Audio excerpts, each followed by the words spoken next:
चलिए अब जो है हम लोग इसके बाद वस्त्र समर्पण करने का मंत्र हम लोग उच्चारण करना सीखेंगे। पहले वैदिक मंत्र सीखेंगे, उसके बाद हम लोग सीखेंगे लौकिक मंत्र। ठीक है, तो वैदिक मंत्र विशेष करके ध्यान देना। हरि ओम। बोलिए। हरि ओम। जुवा सुवा साहा।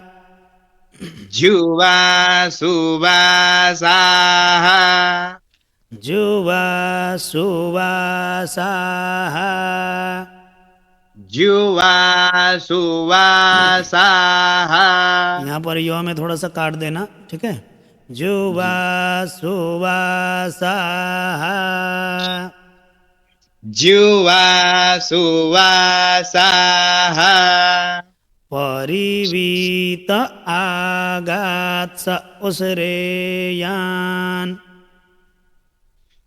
परिवीत आगात्स उसरेयान्।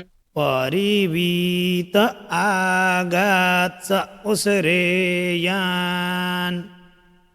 परिवीत आगात्स उसरेयान्। भवति जायमानः। भवति जायमानः। भवति जायमानः। भवति जायमानः। थोड़ा आवाज कम करके ना, वो ज्यादा आवाज आ रही है। हरि ओम। जुवा सुवा साहा। परिवीत आगात स उसरेयान। भवति जायमानः। हरिः ॐ।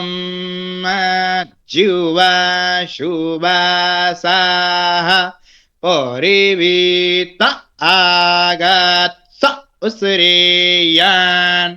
भवति जायमानः। तं धीरासः। तं धीरासः। तन बोल सकते, तन तन, ठीक है। तन धीरासः। तन्धीरासः। कवय उन्नयन्।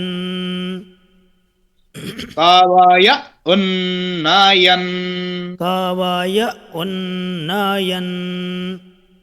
कवय उन्नयन्। तिस्वाध्यो। तिस्वाध्यो। तिस्वाध्यो मनसा देवयन्तः। तिस्वाध्यो मनसा देवयन्तः। तिस्वाध्यो मनसा देवयन्तः। तिस्वाध्यो मनसा देवयन्तः। ॐ जुवा सुवा साः। परिवीत आगात स उसरेयान्। भवति जायमानः।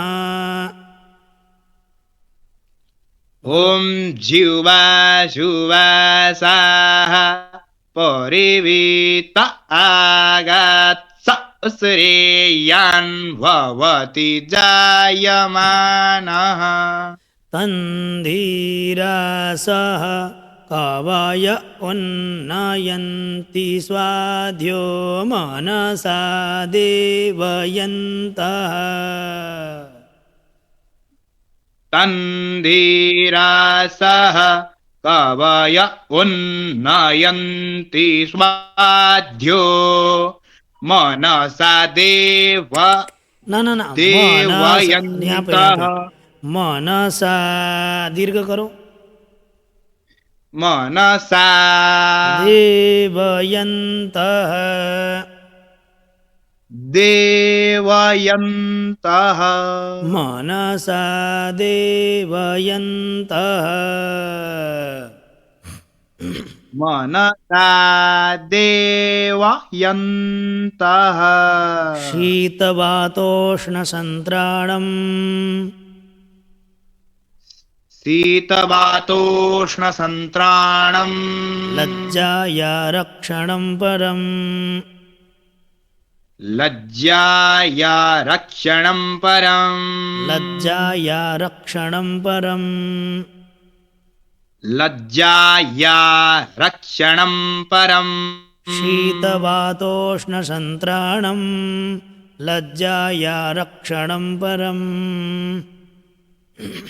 शीतवातोष्णसन्त्राणम् लज्जाया रक्षणं परम् लज्जाया बोलना है, लज्जाया आधा जो है ना, लज्जाया रक्षणं परम् देहालङ्करणं वस्त्र देहालङ्करणं वस्त्र मतः शान्तिं प्रयच्छ मे मतः शान्तिं प्रयच्छ मे मतः शान्तिं प्रयच्छ मे मतः शान्तिं प्रयच्छ मे शीतवातोष्णसन्त्राणं लज्जाया रक्षणं परम् देहालङ्करणं वस्त्र मतः शान्तिं प्रयच्छ मे शीतवातोष्णसन्त्राणम् लज्जाया रक्षणं परम् देहालङ्करणं वस्त्र मतः शान्तिं प्रयच्छ मे ॐ गणेशाम्बिकाभ्यां नमः ॐ गणेशाम्बिकाभ्यां नमः वस्त्रं समर्पयामि वस्त्रं समर्पयामि ॐ गणेशाम्बिकाभ्यां नमः ॐ गणेशाम्बिकाभ्यां नमः वस्त्रान्ते आचमनं जलं समर्पयामि वस्त्रान्ते आचमनं जलं समर्पयामि